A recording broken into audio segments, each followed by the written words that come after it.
और सीधे आपको ग्वालियर ले चलते हैं। प्रधानमंत्री नरेंद्र मोदी की रैली वहां पर चल रही है। सरकार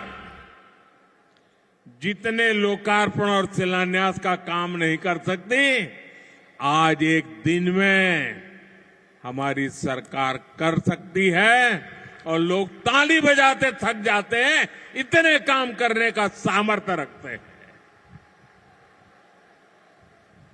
मेरे परिवारजनों, दशहरे, धनतेरस और दीपावली से पहले मध्य प्रदेश के करीब 2.25 लाख परिवार आज अपने नए घर में गृह प्रवेश कर रहे हैं। आज कनेक्टिविटी के भी कई प्रोजेक्ट्स का यहां शुभारंभ हुआ है।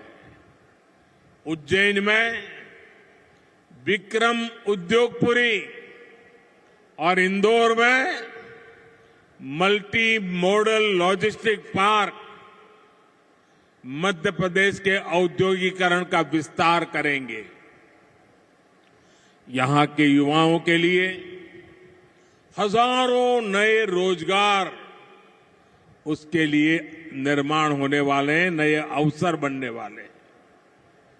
आज आईआईटी इंदौर में भी बहुत काम नए शुरू हुए। आज ग्वालियर के साथ साथ विदिशा, बैतूल, कटनी, बुरहानपुर, नरसिंहपुर, दमोह और शाजापुर को नए स्वास्थ्य केंद्र भी मिले हैं। प्रधानमंत्री नरेंद्र मोदी ने गहलोत सरकार पर जमकर निशाना साधा। उन्होंने कहा कि अशोक गहलोत को पता है कि उनकी सरकार जाने वाली है। साथ ही ये भी कहा कि कांग्रेस ने राजस्थान को लूटने वालों का काम किया है। यहां गहलोत जी सोते, जागते, बैठते, उठते मुख्यमंत्री की कुर्सी बचाने में लगे थे और आधी कांग्रेस उनकी कुर्सी गिराने में जुटी थी।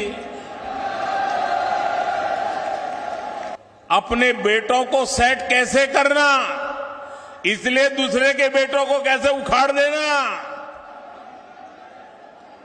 लेकिन इन सब के बावजूद एक विषय को लेकर कांग्रेस में हमेशा मिली भगत रही, हमेशा सहमति रही।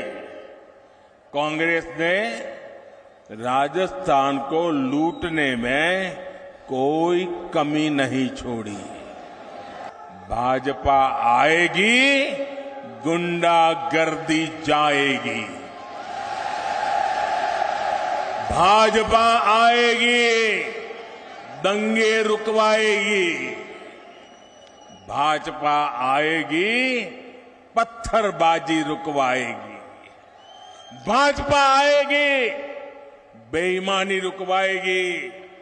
भाजपा आएगी, महिला सुरक्षा लाएगी। यहां मुख्यमंत्री गहलोत जी को भी पता है कि कांग्रेस सरकार की विदाई का काउंटडाउन शुरू हो चुका है।